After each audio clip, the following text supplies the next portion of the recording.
Hey guys, welcome back to a new video. I'm Stephanie West. I'm a licensed counselor here in the state of Michigan. Several weeks ago, I was listening to a podcast between two health experts, and something they said really just transfixed me, not just from the health understanding, but from the mental health understanding. So they mentioned that most diseases, or at least many of the diseases with which we struggle today, are actually diseases of overabundance. So overconsumption of food and alcohol and drugs and things like, even workaholism, things where we take what is good and right and proper and we go to the excess potentially. And that really begs the question, if that's true in your life and in my life, if I am suffering the consequences of an overabundance of something that could be good, but I'm taking it too far, who's going to stop me? Who's going to come along and put sanctions and limits around the amount of hours I work? Probably nobody. Who's going to come into my life and smack the fork out of my hand and say, Steph, you've had enough? Probably nobody.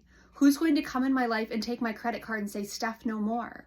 Who's going to take the bottle out of my hand and say, Steph, stop drinking? Now, if we're taking it to excess and we're causing relational damage, perhaps someone else steps in and puts sanctions or parameters around it. But even then, guys, that's not the adult, healthy, appropriate thing going on.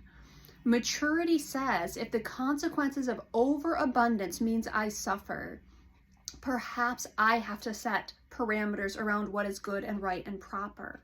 I don't think we're going to always get it right. I don't think there's a right amount of everything in which we would be participating.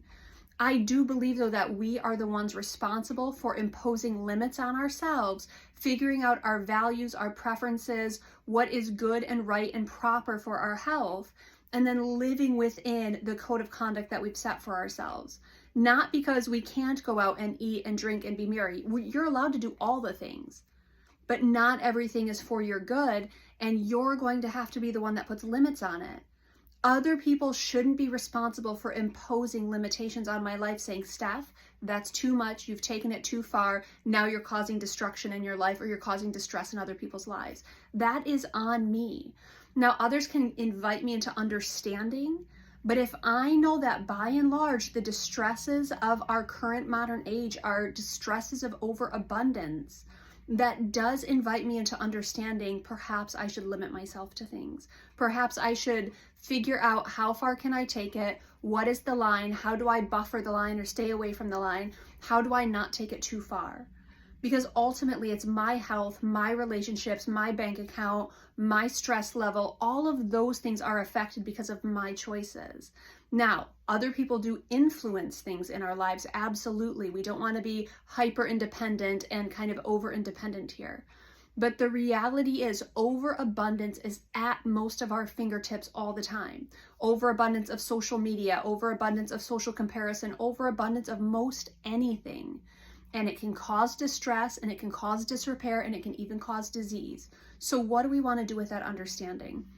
We need to think about what are the right and proper limits of good things. How do we stop from taking it to excess? Because excess is not for our good, and often it causes a lot of damage and destruction in our lives. So I wanted to invite you to consider, what does it look like to draw your own limits? Why might that be imperative?